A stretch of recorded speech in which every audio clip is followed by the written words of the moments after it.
কোজাগরি কোজাগরি। আমার নাতনিটাকে তো দেখলি, ও তো তোদের অনিরই মেয়ে। ওর কি তোদের বাড়িতে একটু জায়গা হয় না? বিয়ের কথা ফাইনাল হয়ে গেল, কিন্তু এ তো হতে পারে না। আমি এখন এই বিয়েটা কি করে আটকাবো? তোমরা আমাকে সকালবেলা ইনসাল্ট করতে এসছো? ওহো, তোমাদের সাহস হলো কি করে ওই ননসেন্স ছেলেটার সঙ্গে আমার বিয়ের কথা বলছো? তোমরা কি ভেবেছো এর মধ্যে আমি সমস্তটা ভুলে গেছি? No, never. আমি কোনোদিন ওকে ক্ষমা করব না। তোমার বিয়ে আমি দেবই, আর ওই পরিবারেই তোমাকে বিয়ে করতে হবে, ওই ছেলেকেই তোমার বিয়ে করতে হবে। কারণ তোমার মতো পিয়ারা ছন্ন ছাড়া মেয়ে ওই পরিবারে যাওয়াটাই উপযুক্ত, ওই ছেলেই তোমার উপযুক্ত। না, নেভার। ফুলঝুরি, ফুলঝুরি,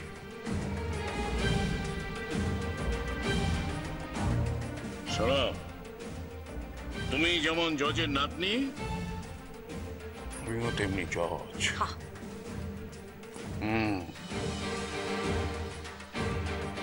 এ বিয়ে আমি দেবই, আমি দেখবো কার জেদ বেশি। আর তুমি যদি বিয়ে করতে না চাও, আমি তোমার চোখের সামনে এমন অনশন করব যে অনশন করতে করতে একেবারে মরে যাব। তখন দেখবো তোমার জেদ বেশি না আমার জেদ বেশি।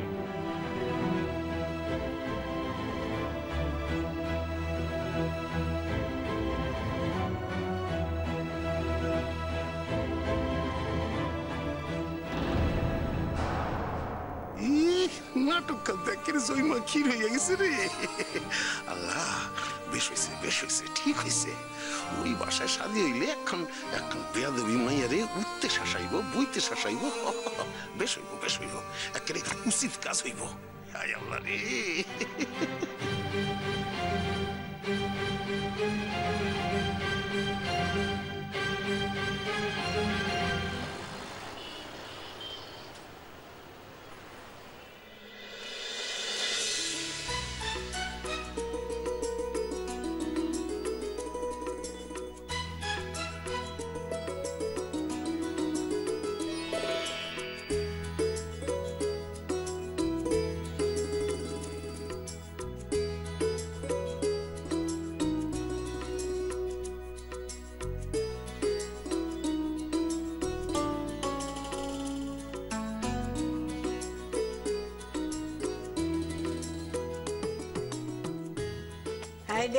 ঠিক করে খা না রে, এমন শুকনো শুকনো খাচ্ছিস কেন? জল টল কিছু নেই, দাও না, একটু জল দাও না। সারাদিন কি ভাবে কে জানে বাবু। জানিস রে খেদি? হ্যাঁ গো, আমি কেন বাড়ি ছেড়ে কোথাও যেতে চাই না জানিস? বাড়ি ফিরে এসে যা অবস্থা হয় না, বাড়ি কি বলবো, চারিদিকে নোংরা, সে নোংরা পরিষ্কার করতে করতে আমার জীবন একেবারে বেরিয়ে যায়। কাউকে তো পাওয়া যায় না সে সময়, মোটে কাউকে পাওয়া যায় না।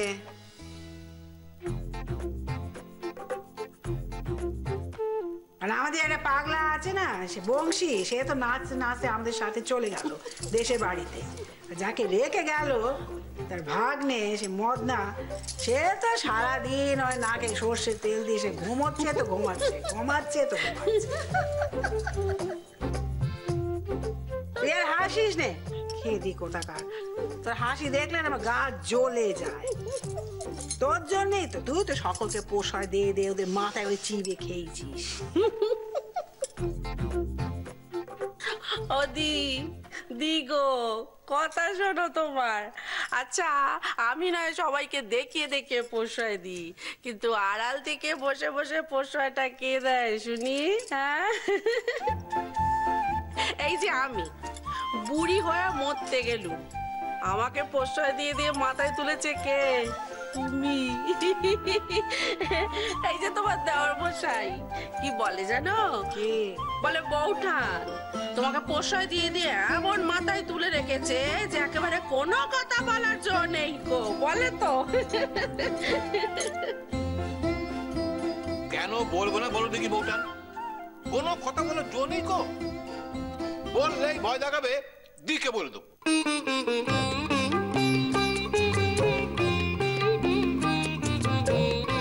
তা তুমি অমন অন্যায্য কথা কেন বলবে বলো দেখিনি? আমার এই খেদি তো কোনোদিন কোনো অন্যায্য কাজ করে না কো, তাই না রে খেদি?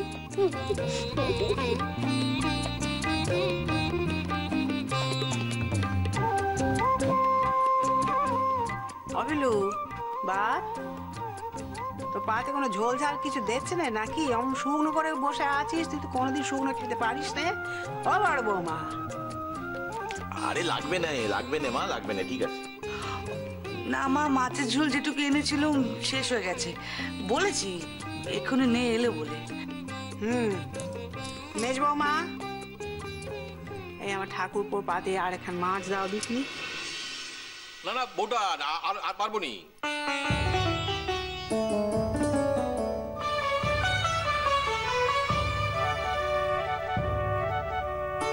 ও মা, তুমি আবার হাত পা গুজে বসে থাকলে কেন? যেটা করতে বলছি সেটা করো না। লোকজনকে কি করে খেত দিতে হয় সেটা কোনোদিন শেখোনি না কি? ও বেজে বৌমা, তুমি বউটার কথা শোনো না তো, আমি সত্যি আর পারবো নি। পারবে পারবে, খুব পারবে। আরে তুমি দাও না, দেবার ইচ্ছে নেই নাকি? কি যে বলতেছেন মা, কাকা বাবু মানা করতেছেন তাই। আমি তো মানা করিনি, আমি যেটা বলবো সেইটি তুমি করবে, কেমন?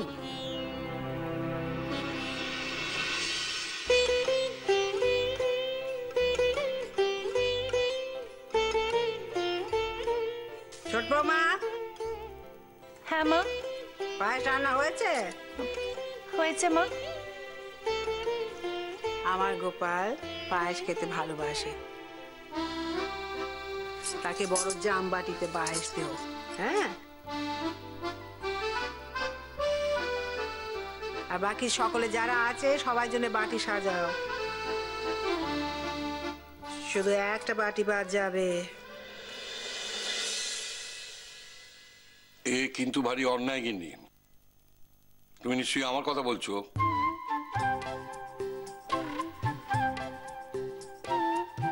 তা আর কার কার রক্তে এখানে চিনি আছে বল দিকিনি খেদি? না না, আমি আজকে একটু খাবোই। খাবে নে, তা নাহলে কিন্তু অনর্থ বাঁধবো আমি। আচ্ছা গিন্নিমা, দাদান যখন এত মিষ্টি খেতে ভালোবাসে, তাহলে দাদানের সামনে আমাদের সকলকে নাই দিতে পারতে। আমার গোপাল নখকে জয় করবার শিক্ষেটাও যে একটা বড় শিক্ষে, জানো তো? তোমাকে এই নিয়ে আর আমি কি কইব? অবৌটান বলছি যে আজকে একটু দাও না, অল্প করে দিও।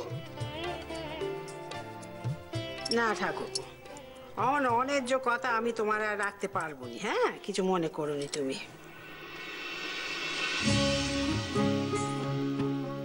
বুঝলে দাদা, কোনো চান্স নেই, বড্ড কঠিন ঠাই তো।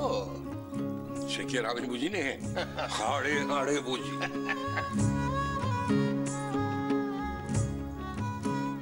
সে তোমরা দুই ভাই মিলে আমাকে যতই গাল মন্দ করো না কেন, আমি তাতে কোনো পরোয়া করিনি। আমি যেটা ঠিক বলে মেনেছি সেটা জগৎ শুধু নখ ভুল বললেও আমি ঠিক বলেই মানবো, এবং সারা জীবন ধরেই মানবো।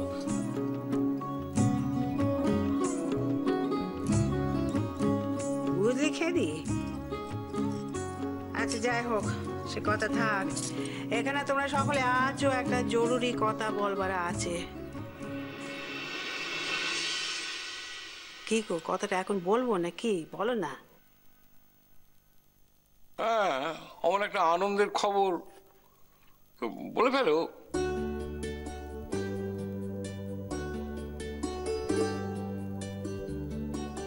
আনন্দের খবর? কি আনন্দের খবর গিন্নিমা? তোমরা সব উঠে পড়ে না গো, এবার যে বাড়িতে বে নাগবে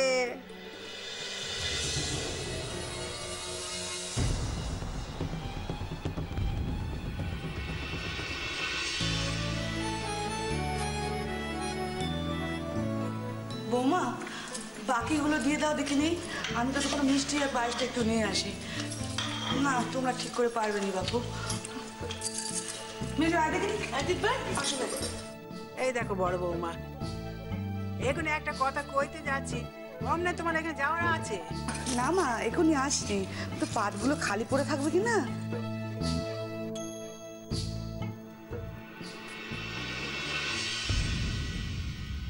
ও গিন্নিমা, বলি আমাদের তো আর তর সইছে না। কারবে লাগবে গো গিন্নিমা আমাদের বাড়িতে? বিয়ার নাকি? কই গিন্নিমা, আমরা তো কিছুই জানতে পারলুমনি। তুমি বাবু বড্ড দিন দিন ন্যাকা ষষ্ঠী হয়ে যাচ্ছ বদ্দি। বাড়িতে কার বিয়ে লাগতে পারে সে তুমি জানো না? কইতে হয়, অমন ধারা একটু কইতে হয়, বুঝলি? গিন্নিমার পেট থেকে কথা টিনে বের করার জন্য অমন ধারা করে কইতে হয়। আরে কিছুই বুঝিস নে তোরা? না না, দেয়ার বে নাক জেনে।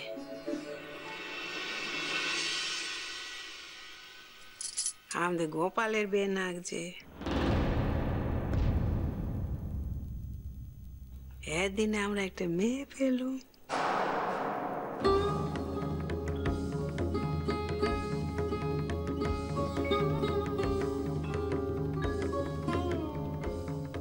কেমন ধারা কথা বলো দেখি? আমার ছেলের ঘাড়ে অমন ধারা একটা মেয়েকে চাপানোর কথা হচ্ছে, আবার আমি কিছু বলতে পারবো নি, তাতে আমার দোষ হয়ে যাবে। ও ছোট, আমার কথাখানা শোন। আমার মনে হয় মেয়েখানা খুব একটা খারাপ হবে নি রে। আচ্ছা মেজদি, তোমার ছেলের বেলায় অমন ধারা মেয়ে হলে তুমি রাজি হতে? বলো বলো, হতে রাজি?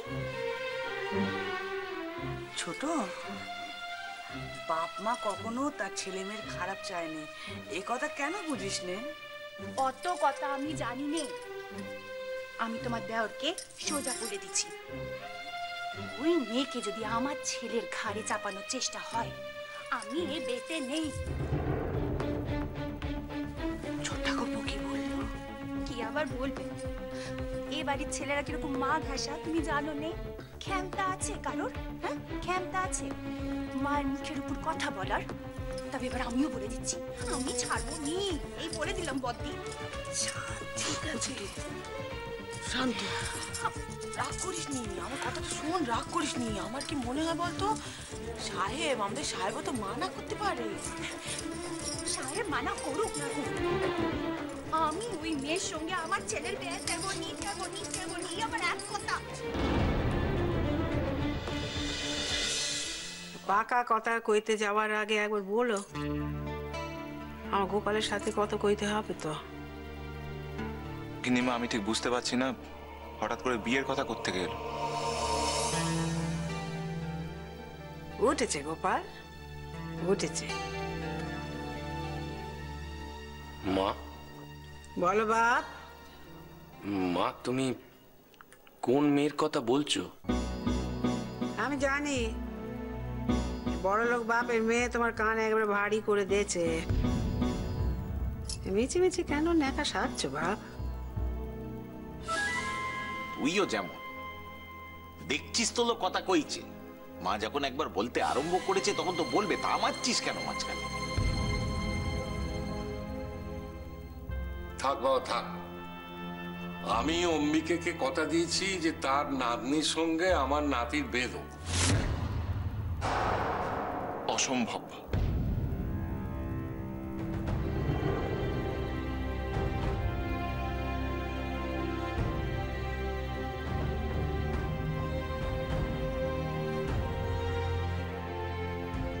কি হলো দিয়ামা, উঠে পড়লি কেন?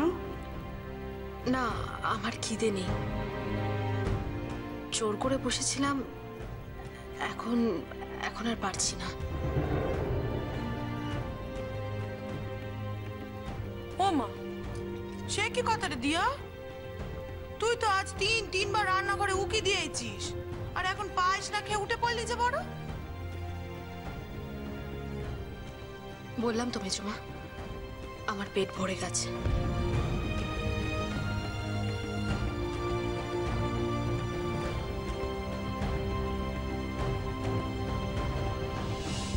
কোনটা অসম্ভব দাদ ভাই?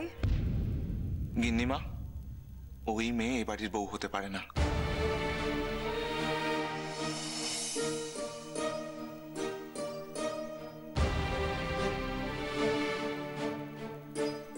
সে বিচার আমরা করব দাদু ভাই, কিন্তু তুমি বলো দেখিনি, তোমার বউ হতে পারে না পারে না?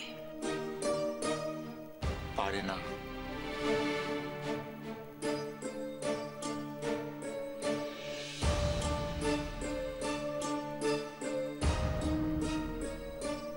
তাহলে আমার আগ বাড়িয়ে কথা কওয়াটা ঠিক হয়নি বলো?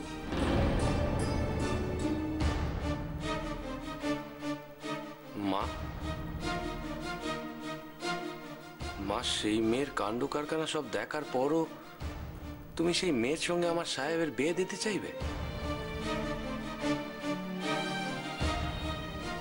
তুমি কি বলতে চাইছো বাপ? আমাদের কোনো কাণ্ড জ্ঞান নেই? হ্যাঁ, আমাদের ভেমরতি ধরেছে? হতে পারে আমাদের বয়স হয়েছে, ভীমরতি ধরতেই পারে। তা কর্তা, তুমি এক কাজ করো দেখিনি, তুমি আজই ওই অম্বিক ঠাকুরপোকে বলে দাও দেখিনি যে আমরা যে কথা দিয়েছিলুম সে কথা আমরা ফিরিয়ে নিয়েছি।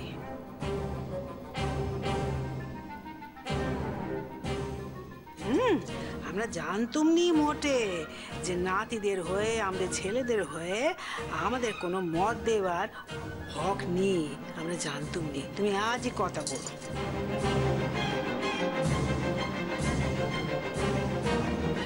ওমা, তুমি রাগ করো না মা, এই তো তুমি রাগের কথা কইছো। না, মোটে রাগের কথা কইছিনি। যা সত্যি তোমরা তো একবার চোখে আঙুল দিয়ে দেখে দিয়েছো। মা, আমার কিন্তু ওই মেয়েকে বেশ পছন্দ হয়েছে। তোমার পছন্দ হলে তো হবে নি, তুমি তো তাকে বিয়েও নি। এখনকার কালে পেট থেকে না বিয়ে হলে তাকে তো ছেলে পাওয়া যায় না। এ কথা এত বছরে তুমি জানতে পারো নি বড় বৌমা? মা, যদি সত্যি কথা কইতে হয় তাহলে কইছি, আমারও বাপু মেয়েটাকে ভালোই নিয়ে গেছে। ওই দেখলে রে, যেমন ধরা মন্দিরে, আমাদের শিব মন্দিরে। বল না গো দিদিভাই, বলো না আগে মা।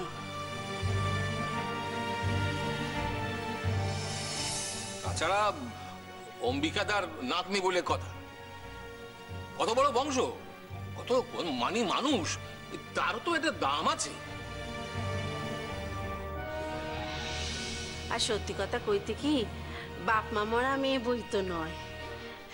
এই জীবনে পেলোটা কি তাই বলো না? হ্যাঁ, এই এত বড় বাড়ি, এই এত বড় সংসার, এর মধ্যে যখন থাকবে, তোমাদের সবাকার ভালোবাসা টাসা পাবে, তখন ঠিক শিখে নেবে গো কি করে কি ব্যবহার করতে হয়।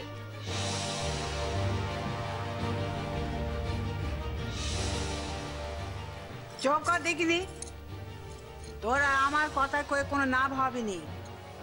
আমাদের কথা কেউ শুনতে চায়নি, আমাদের কথা কওয়ার দিন ফুরে গেছে। তো চোখে আঙুল দিয়ে সবাই দেখে দিচ্ছে, বুঝে দিচ্ছে, বুঝতে পারছিস নি?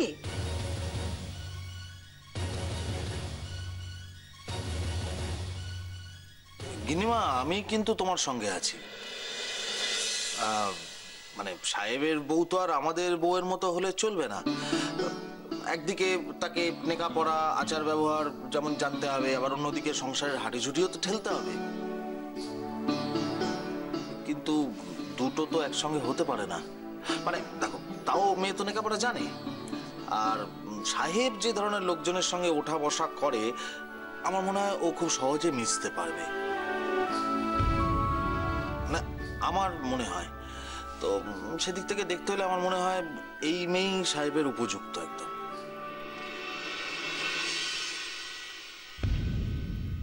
আমারও বাপু তাই মত। তাছাড়া ইচ্ছে থাকলে বাকি কাজ শিখে নিতে আর কত সময় লাগবে? আমরা কি সব কাজ শিখে এসেছিলাম নাকি বাপের বাড়ি থেকে? আর শেখার ইচ্ছে থাকলে এখনো শিখতে পারে।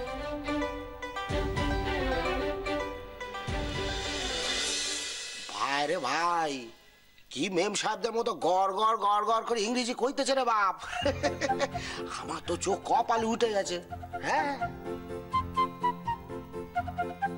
ও গিন্নিমা, এ মেয়ে যদি এ বাড়িতে আসে না, আমি ওর কাছ থেকে ইংরেজি কথা বলাটা শিখে নেবো।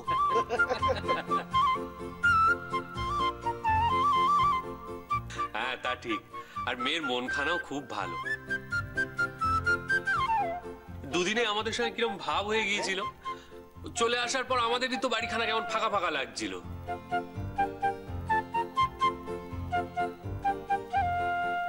আর তাছাড়া শুনছি সিঙ্গি বাড়ির ছোট বউ, সেও নাকি লেখাপড়া খুব ভালো, গড় গড় করে ইংরেজি বলতে পারে। এখন এ মেয়ে যদি বিয়ে হয়ে আমাদের বাড়ি আসে, তাহলে মিত্তির বাড়ি ও সিঙ্গি বাড়ির সঙ্গে পাল্লা দিতে পারবে।